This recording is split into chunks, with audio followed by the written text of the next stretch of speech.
One more coming in.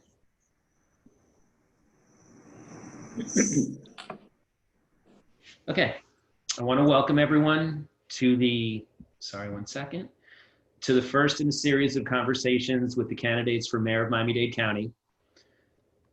The HOA has a mission statement, Commissioner, and I just want to read it real quick. Our mission statement is to serve as the collective voice for the Sky Lake, Highland Lakes area neighborhood, and to promote an exceptional quality of life for our community throughout advocacy and involvement. Then we also have, I'm sorry.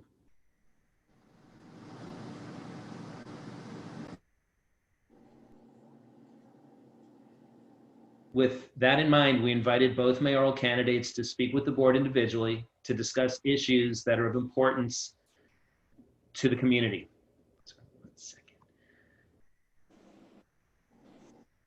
For background, our community is the largest unincorporated area in Northeast Dade, encompassing 3.5 square miles and is home to approximately 19,000 residents.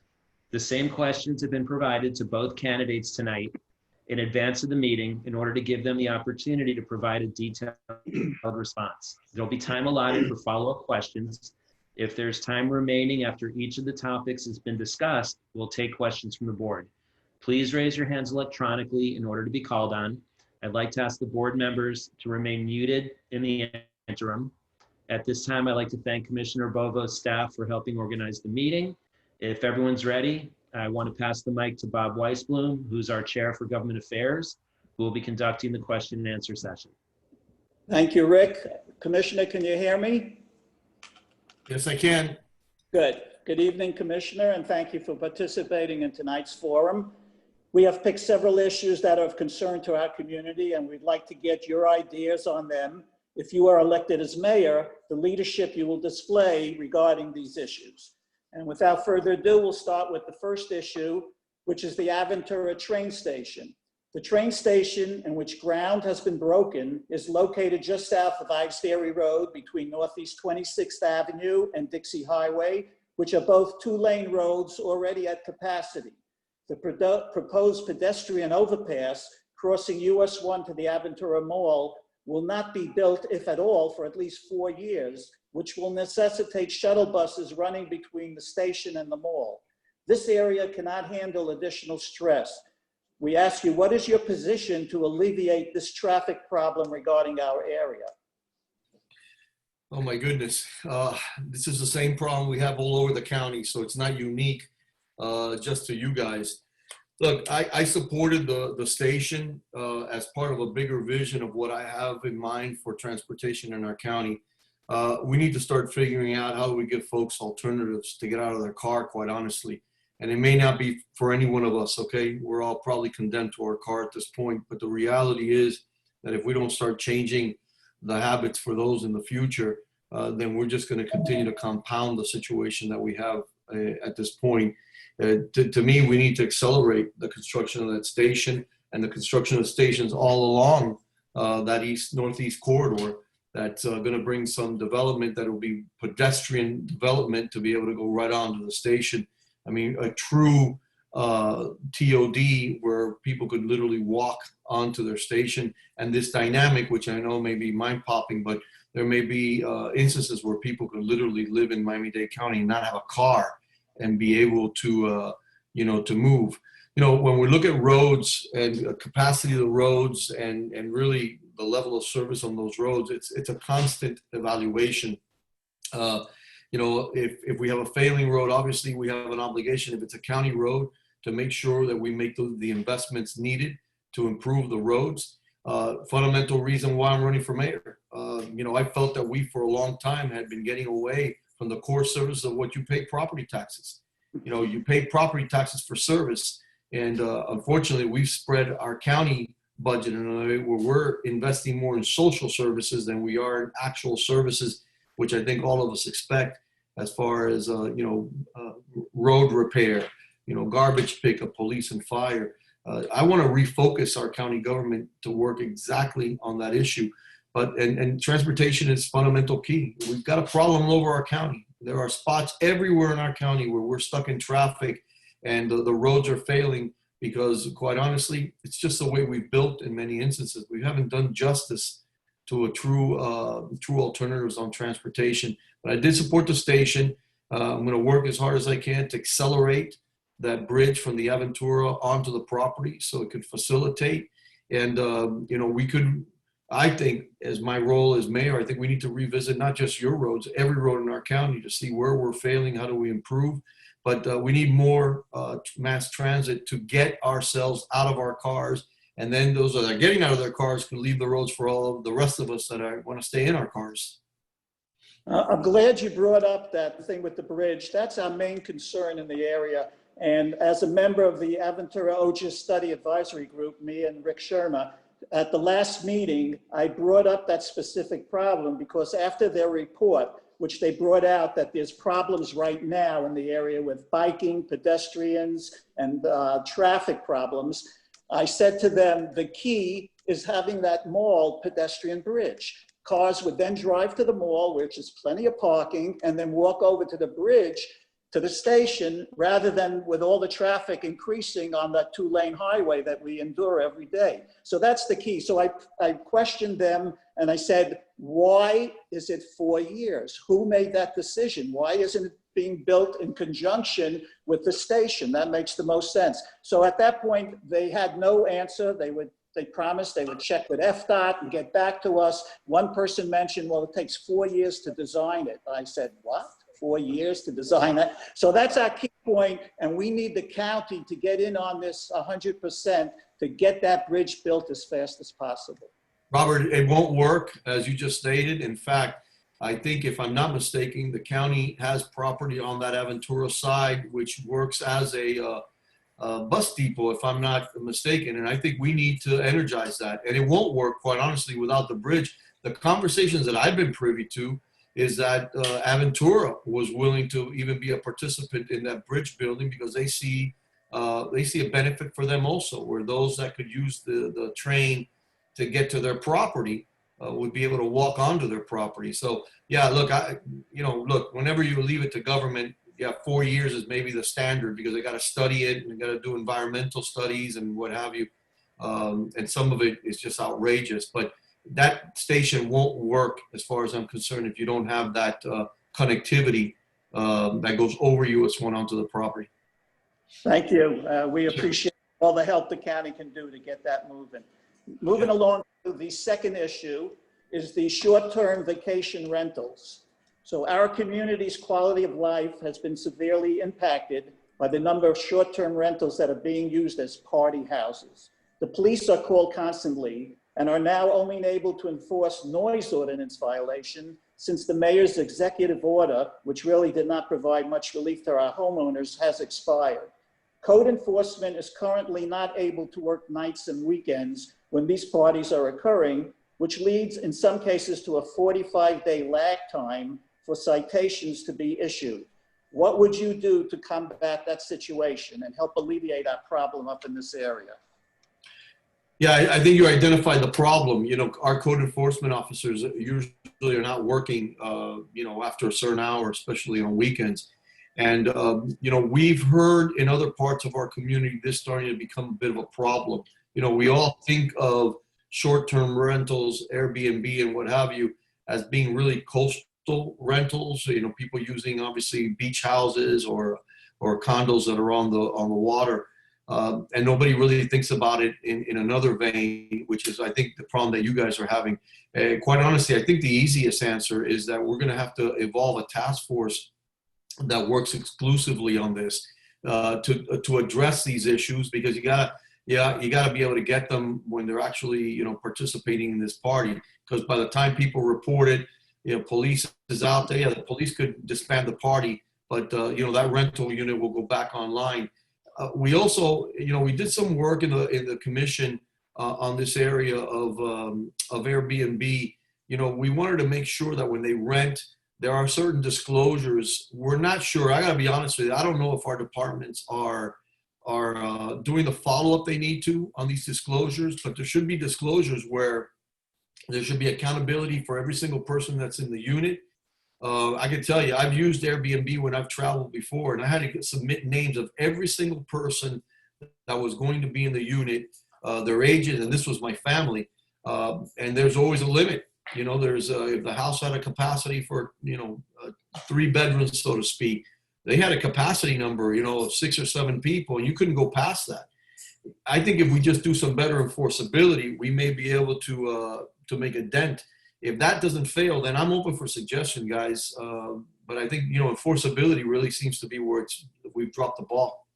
Yeah, that's the number one thing that we always talk about, the enforcement, and especially now code enforcement, the county with the nights and the weekends. I've had a problem, not with Airbnb, 2 houses away from me, where with parking and commercial vans and mostly on the weekends. And when I would call code enforcement, they say, well, we don't work on the weekends. That kind of, I mean, that's crazy. So we need something maybe the county can see in the budget that nights and weekends will be included in code enforcement. The police also, and we'll discuss that as we talk about incorporation.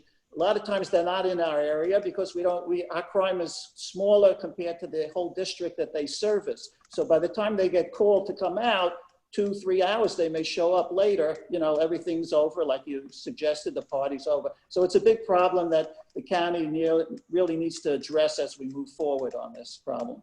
Yeah, and I'm curious that when the police is called to a property that's a short-term rental, is there some sort of file being built on the particular property? Because let's remember, somebody owns the unit, okay? Somebody owns it, and if they're putting it up for rent, and then we start getting a history where they do something like this, we should have the tools and the availability just to stop them from renting it, and also alert the property appraiser's office to the situation, because we have other tools that maybe we could look at some tax implications as far as the property being used for commercial purposes and not homesteaded purposes. But look, I think these are things that we need to obviously just do better in enforcement, and it just sounds to me like it's lack of enforcement. Yeah, weekends, I'm not going to kid you, man. When we have to start budgeting and we're facing probably $100 million hit in our budget due to COVID,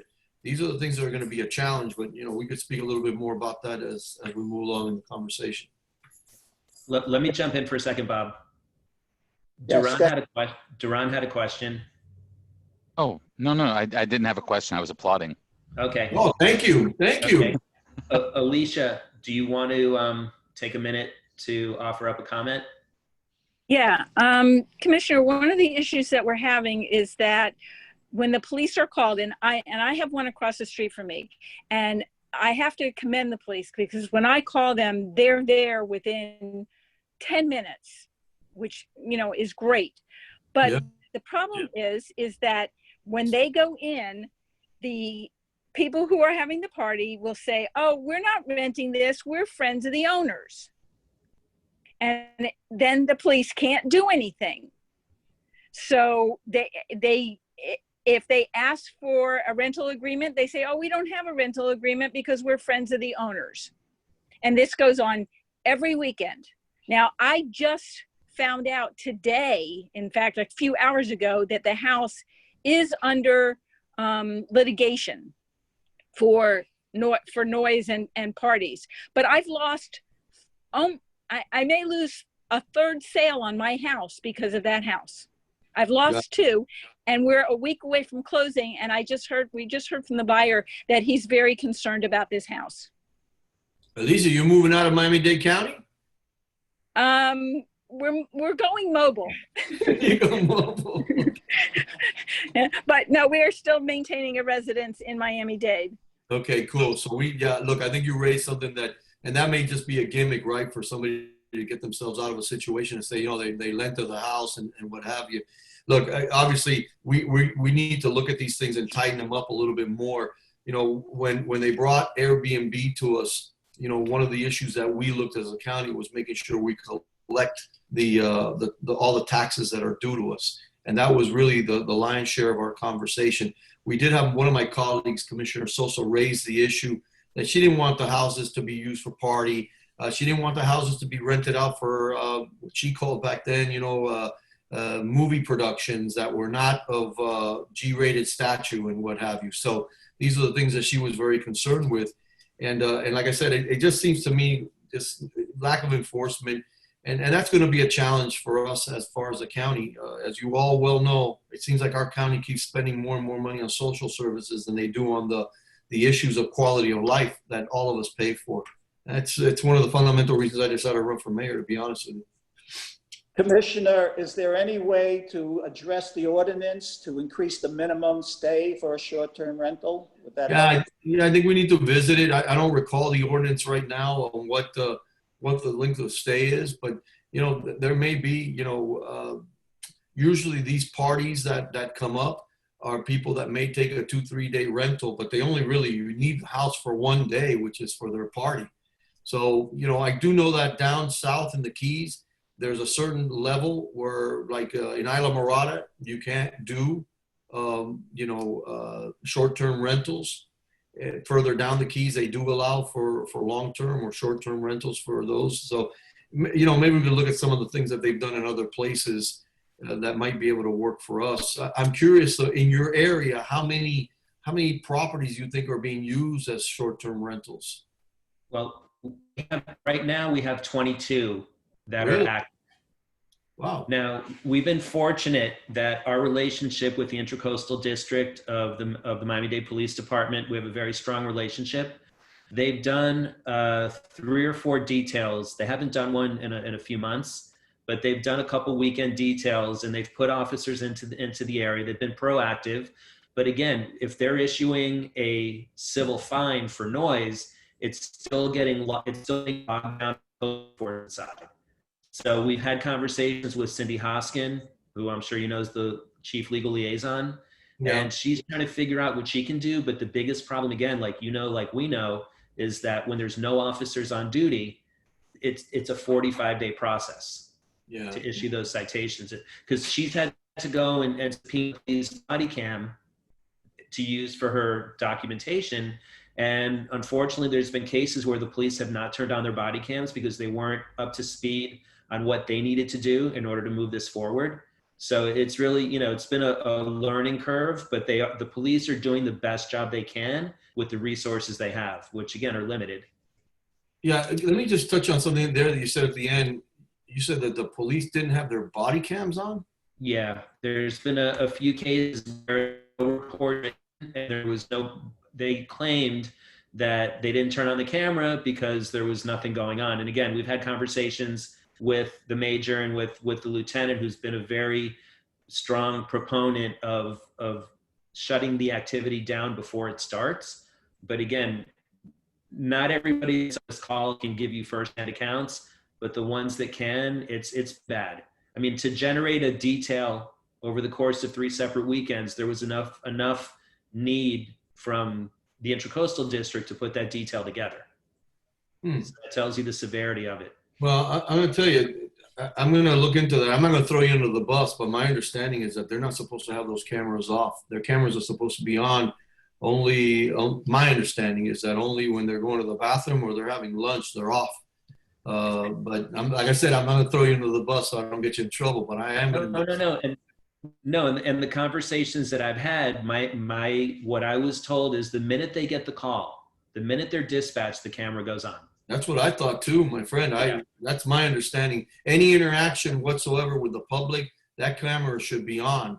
And so, I get it. They may be evolving the rules, and the cameras are fairly new. They're still maybe, a year and a half old, but that helps us with prosecuting situations. So, well, in regard to your question about other areas, I happened to look at the charter today of the city of North Miami Beach, and I read it where it's a minimum of 3 months short-term rentals, and they can do it 3 times in a year. So that was kind of interesting, where they have a 3-month minimum.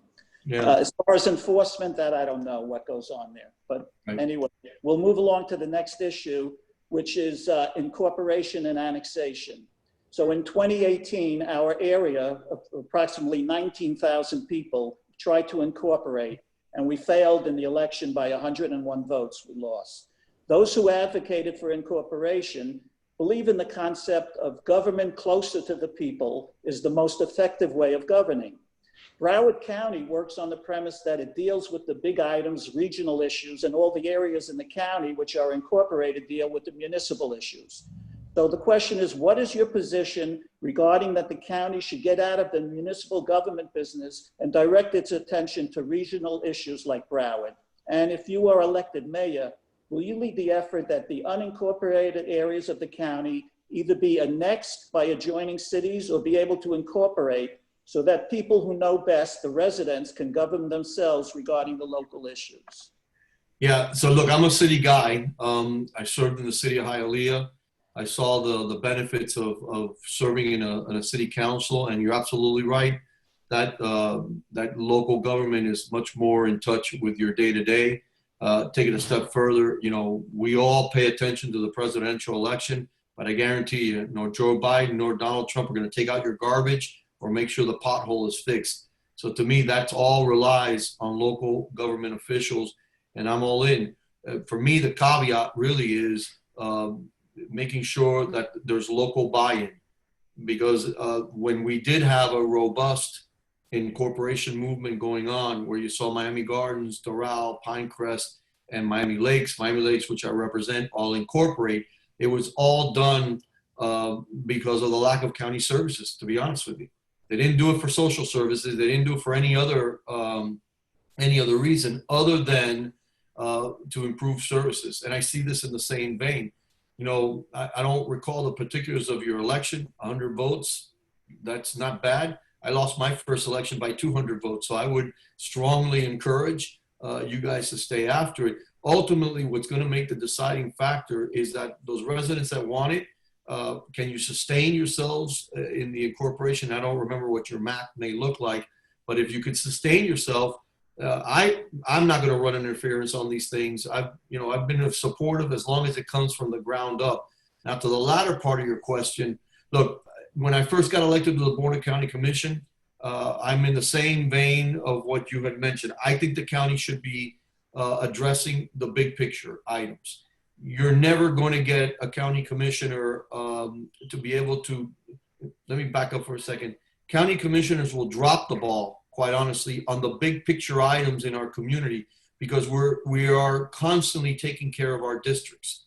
And I'll give you an example of that. We got a catastrophic situation going on right now with Biscayne Bay. Seems to be about septic tanks. It seems to be about fertilizer. It seems to be about water and sewer lines collapsing and us not being able to attend it.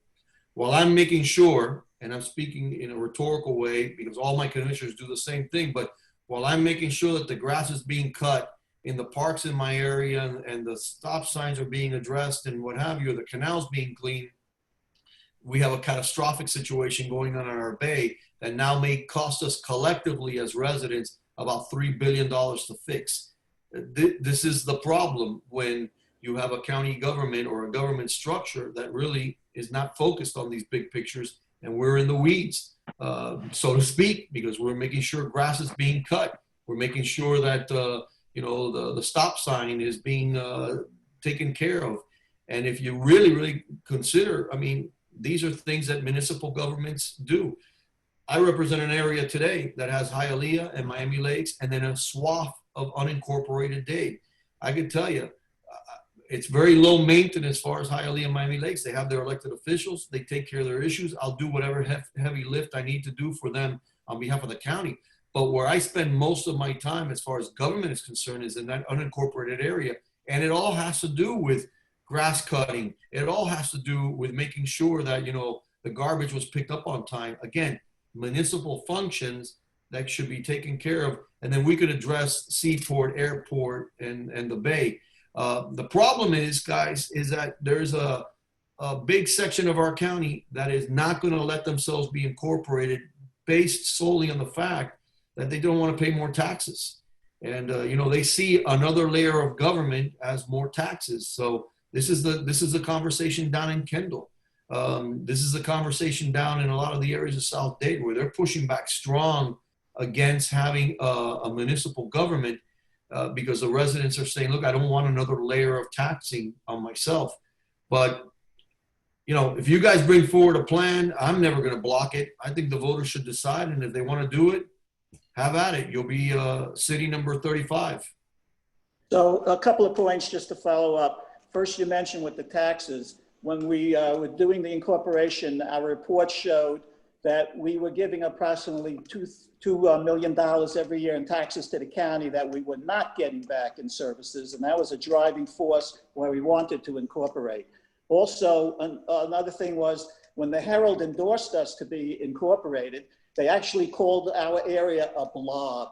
That's what we are. We're like orphans in Northeast Dade County. People really don't know we're surrounded by North Miami Beach, Aventura, and we're just this orphan sitting here out in Northeast Dade, and we really have no seat at the table on any important issues that arise in the community. So that was a driving force that we wanted to do it. And finally, I would say, based on what I'm hearing, you would lean towards the grassroots as opposed to mandating something from the county that everyone has to be incorporated. Is that what you're saying? Yeah, I'm not big on mandating. You know, we've had some arguments in the county where, for example, an Opelika wants to annex an area that is unincorporated, mostly industrial. For all those folks in that unincorporated industrial area, it is a huge tax increase for their businesses and may drive them into other places. I look, it needs to be done in a measured kind of way. If you could sustain yourself, like I said, I'm all for it, and especially if the voters have the right to do it. You know, I don't know what the makeup was, how many votes came out in your area. I don't know how your commissioners were citing on this. Is your commissioner Sally Heyman or Barbara Jordan? Yeah, Sally. Sally was excellent by presenting all the facts to the community and letting us vote on it. So Good. It was very helpful to bring out all the facts. Yeah. I've got a good relationship with Sally, and I know she's pretty fair when she tries to assess these kind of things. But like I said, look, I have no issues with cities. I come from a city. I see the value of having city government. I see when we were, in our case, we had our own police. We have our own fire here in Hialeah. Worked real well for me. And I would never be obstructive if a plan wanted to come forward. Okay, thank you. The next issue is increasing police presence. So the Miami-Dade Police Department Intracoastal District, which we belong, which serves our community admirably, provides coverage to a very large area in Northeast Miami-Dade County, at times with diminished manpower. We're in a district that goes all the way south to 79th Street and east to Hallover. Because there is more crime in those areas, we hardly see police patrolling our streets on a consistent basis. To be a safer community, we need a proactive policing of our neighborhoods rather than reactive by just calling 911. If we were successful with incorporation, we would have had our own police force and a better chance of community policing, neighbors knowing police officers and the officers knowing the residents. In light of the current budget situation at the county, what are your plans to maintain or grow the police force, and how would you address community policing? Yeah, and I think that's when I said earlier, when I decided to launch my candidacy, I made it about this. I believe that you pay property taxes and you're expecting certain core services, and that the bullseye of that core services is police and fire. And what I've seen in the county over a stretch of time is that, again, we've stretched our county budget to fulfill a lot of what I would call social programs, what I would, call programs that really the not-for-profit world. And we're investing, last budget, I think it was about $16 million that went into that space that could be used in other areas. I'm very supportive of not only increasing the police budget, increasing policing. I believe, safe neighborhoods lead to economic development, better opportunities. You're not going to hear any kind of talk from me of defunding the police. And I want you to be aware that at our last budget meeting, 255 people called our budget meeting asking us to take 10% from our police budget. I mean, this is a real conversation going on in Miami-Dade, just like in other parts of the country, where this, as far as I'm concerned, asinine idea of removing, police budget from the police department to feed other programs of social awareness, I think are problematic. I don't think it's what you pay taxes for. So I would tell you, Robert, we need to invest in more policing. I think there is some things that we could do to improve our police. They got the body cam. I think there's some things that we could do, like, better, perhaps counseling. We're seeing a high level of alcoholism, divorce rate, and suicide amongst police nationwide. I think those are areas that we can better improve our police department. But, you know, to me,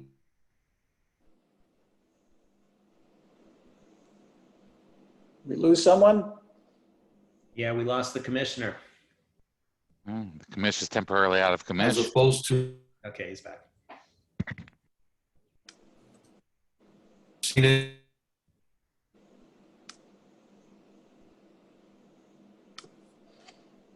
We're losing him. at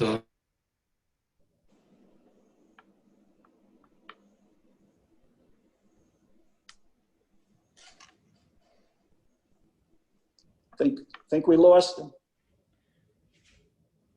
Rick, ask him to reconnect. Yeah, Commissioner, if you can hear us, I think he just dropped. So on that note, let's wait and see if he chimes back in.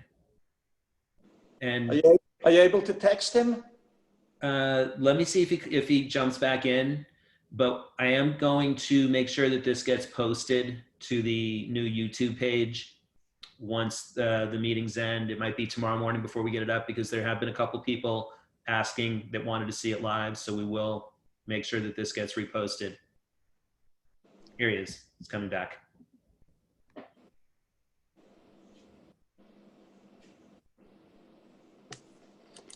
Hey, I'm sorry about that. You have a good dinner?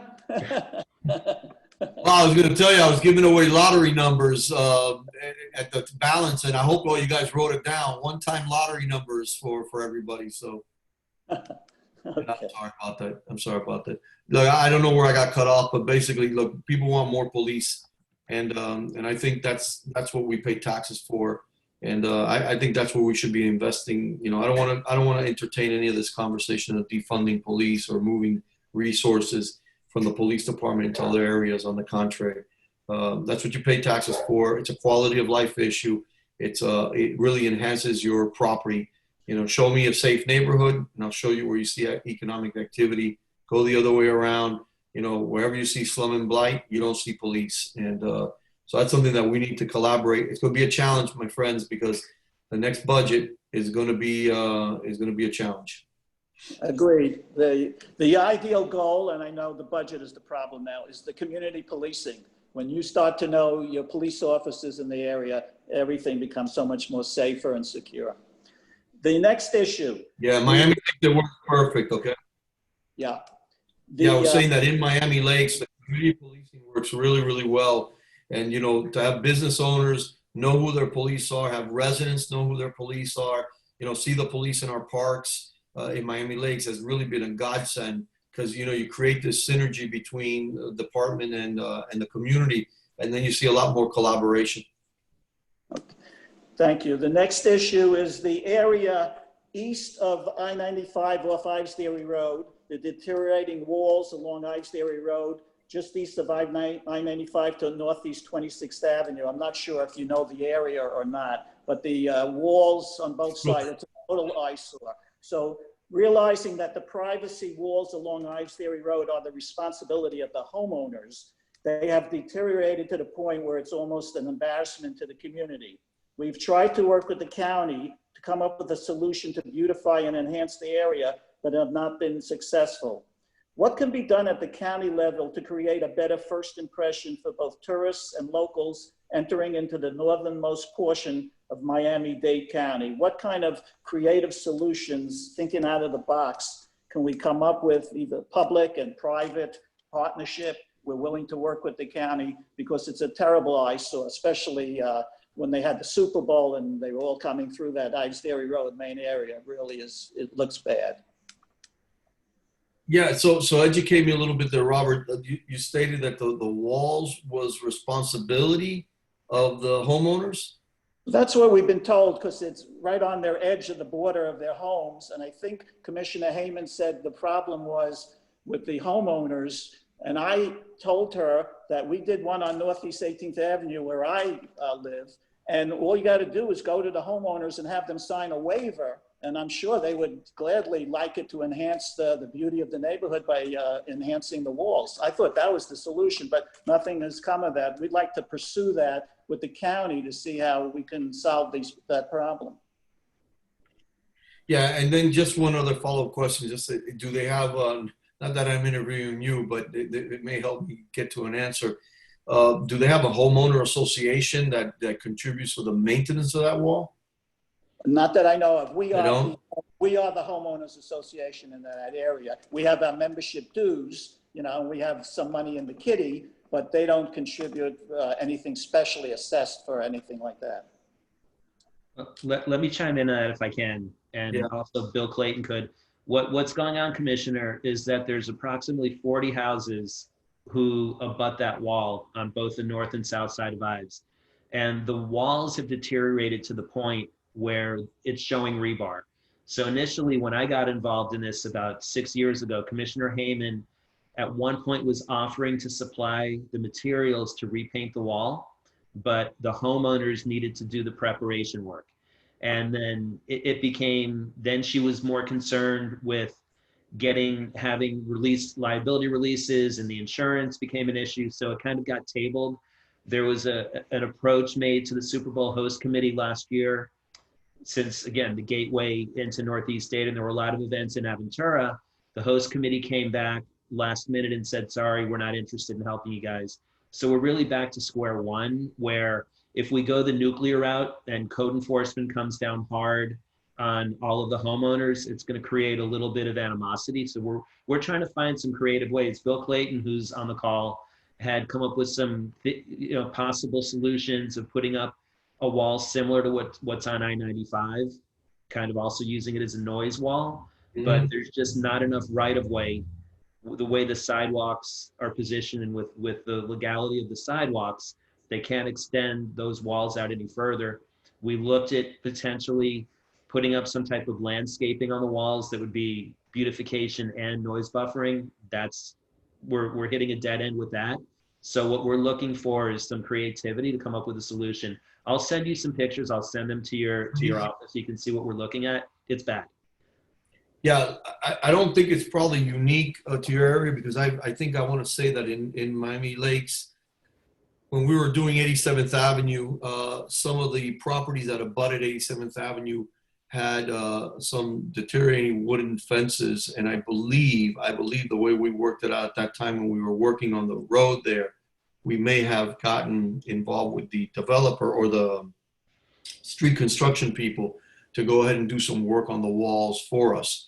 You know, I'd have to see the magnitude of it. You know, Robert alluded to something about public-private partnership. You know, that's always an avenue. It's a finance mechanism for the most part, where somebody could do some of the work up front. But, you know, ultimately the county would have to make a decision. Does it want to take over the upkeep of those walls? I would tell you, because I don't want to pander, I would tell you that the county probably would not want the obligation of having to take care of the wall, and probably more collaborate with you guys.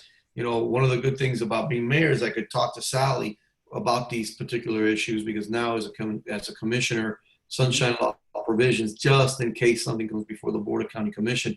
But I'd like to be able to collaborate with her. She'll be there for the next 2 years, and hopefully we could continue to serve together, and we could find, you know, common solutions. You know, I could always have Public Works kind of take a look at it and give an assessment what the cost is. You know, sometimes fixing these things might not be as expensive as many may think. I don't know if they've done any kind of estimate works on there or what the cost would look like. Well, I had an estimate I presented an estimate to the commissioner for, at the beginning, before the walls needed as much repair as they need now, just a basic preparation and application of paint.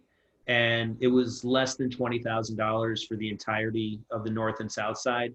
Now that they've fallen into disrepair, it's a lot more than that to get the walls where they need to be. But again, if there's something that we can collaborate with the commissioner and, you know, the potential Bovo administration, we'd love to do it.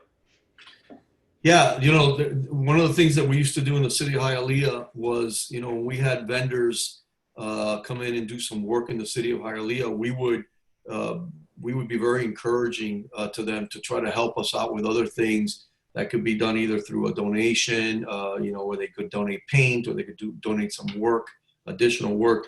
So look, I think there's some there's always some tools in the toolbox that we could use that maybe are not for public consumption to get some of these things done. Price tag doesn't sound to me like it's outrageous. So, you would think in a $9 billion budget, we may be able to find some money someplace, right? Yeah. And full disclosure, I'm in the paint business. I represent it. I work for a paint manufacturer. So I had offered to get the paint to Sally at cost. Okay. So again, I'm willing to do that. And I told her I'm willing to do that for any community in the county. But we're still faced with this daunting task of the entry point into Northeast Miami-Dade just looks awful. Well, I think we're okay with that as long as Robert doesn't tell me he's in the plaster business, and then we got a problem here, guys. So. Okay, one thing, Bob, we're running low on time. Okay. Do we want to skip the last question and open it up for questions? Yeah, let me get into that last issue. That's the proposed flyover from US 1 over the train tracks at Dixie Highway, feeding onto Ives Dairy Road, going westbound to I-95. So our community participated in a citizen committee with FDOT to come up with a design that the community would accept. None of our suggestions were accepted. Not being a city like Aventura that advocated for this project, we who never have a seat at the table felt that our ideas and suggestions were never taken seriously. Our suggestion was to construct the westbound flyover to be the same as the eastbound flyover. Although this is a state project being overseen by FDOT, we believe that the county needs to get involved and advocate on our community's behalf. Going west to I-95 will result in gridlock. If you were elected mayor, will you get the county involved and halt this particular project so you can bring FDOT and our area back to the table to come up with a reasonable plan to accommodate our area? This $77 million 5-year project is only going to improve the roadway from an F rating now to a D. Since we are not a city like Aventura, will you or the county or the county be our advocate? So we're spending all that money to go from an F to a D? Is that what you're basically stating? I know, that's the exact correct. Wow. Yeah. That's I thought I thought that was stated as a D- in previous meetings. It's to a D- at best. Just to be clear. Okay. All right. Well, look, we've seen again. It's these issues are not unique just to you guys. I myself, near where I live, FDOT was doing some work on Red Road here, and in reality, they created a situation where everybody now makes an illegal turn to get out of certain neighborhoods, and that these things are problematic. Look, I don't know enough about this project, the particulars of this project. I have no qualms whatsoever to bring FDOT to the table on these items. I'm assuming no construction has been done yet. Okay, that's a good thing. So yeah, look, ultimately before FDOT, puts a shovel in the ground in Miami-Dade County, we need to have at least some sort of comprehensive view of what it's going to do and what's going to be the ripple effect, because there can be an unintended consequence on FDOT's part that's going to affect you guys, and they may be blind to it, okay? And just because you're not in a city does not mean you should not have folks advocating for you. I know Sally's been a hell of a commissioner, and I would be very surprised if she not advocated for you in these public hearings. But as a commissioner, we have access to FDOT folks that you guys won't have access to, some of the professionals to see eyes on. So Rick, if you do me a favor, if you could get me just a little bit of a layout, whatever public document, I'd be more than happy to reach out to the FDOT folks myself and just kind of question to see where this is in the pipeline. Remember, a lot of these projects go through a process. It should involve, by the way, your state senator and your state representatives also. Excuse me, because at the end of the day, they're the ones that are going to have to approve this this project. The county could have some say in, and so will the TPO, which I'm the vice chair of it right now. And I don't recall if this came before the TPO at any point. So usually there's a process. I won't be on the TPO anymore after November. Sally will still be there for another 2 years. But, it's a lot of jurisdictions here, state representatives, state senators, your local commissioner, the TPO. A lot of people in this dance that could still have eyes on and input. But it seems to me that's a lot of money to go from F to D. Agreed. I wouldn't spend it. Let me just, Bob, let me jump in for 1 second. Let me just let the commissioner know of two things. Number one, we are in very close contact with our state senator, with Jason Pizzo. And we also had Barbara Watson, when she was in office, she was the chairperson of the Transportation Committee. So they were both working with us. But one of the biggest obstacles that was supposed to slow this down, the state has already purchased and raised a couple of the properties along the new traffic pattern on West Dixie Highway north of Ives. So Right. we lost a little bit of tax base. There's also a case going on right now that they want to eminent domain a large office building on Ives and 26th Avenue. So that's an ongoing situation right now. The original court case was delayed due to COVID. It was supposed to take place in April, and that's still ongoing. But I'll send you the information on that. We have big files, big Yeah. files. That would help. That would help because, for us to be able to advocate, I want to make sure that we're informed of what their plans are, long-term for the area. Yeah. Okay. Thank you. Rick, one quick last thing to the commissioner. Commissioner, if you're elected mayor, will you commit that you or a deputy mayor or some other high official will meet with our board of directors twice a year to hear our issues and concerns and give us that seat at the table which we so much desire and that we don't have at the present time? Yeah, look, I'll tell you something. I've been saying this now in different communities and groups that we've been meeting. If this is the only time that we talk, I don't think it'd make me an effective mayor. Okay, I think we need to have this conversation. If it's twice a year, yeah, I think so. I think we need to. I'll be as effective as you allow me to be, and the only way to do that is that we have conversations. I don't, not only do I think I need to do it, I'll probably appoint somebody that's going to be somebody to work with the unincorporated areas on my behalf. But I feel much better when I get my hands on these issues directly. I feel I'm more effective that way. So, yeah, I think, I could commit to that, Robert. Thank you, Commissioner. Okay, Rick. Okay, Commissioner, we have 2.5 minutes left because we have to end this call because we have another one at 7:30. So if you're good with taking one quick question. Sure. Okay. Who's raising their hand to get that one question in? Erica, hold on 1 second. Remember, we're on a tight timeline. You're muted, Erica. Hi, Erica. There you Hi, go. how are you? Good. Okay, so my question is, we've got, we used to have an enrichment program in the public schools here at 2 of the local schools. And members of the community have been requesting that the CHAP enrichment program be reinstated as an after-school program option available on-site at Miami-Dade Public Schools. But we haven't been able to do so.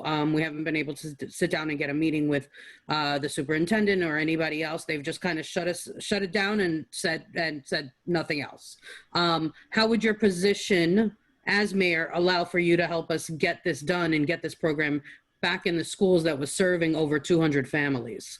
Remember, we pay taxes for our school board. I don't know who your school board member is in that part of the neighborhood, but look at the mayor as a bully pulpit to help you with these kind of things. I think, not getting a meeting with the superintendent of which you pay his salary and not getting a meeting with your school board member of which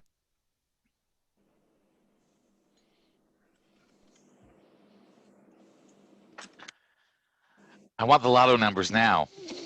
I'm waiting for that. Well, let's see if he unfreezes. Are we done? Well, we might be. If he comes out of the freeze. If not, I think we will end it, and we'll send him an email with any follow-up questions or new questions that need to be asked. Yeah, does anybody think it's appropriate to talk about COVID at all? I Well, mean, again, the mayor, his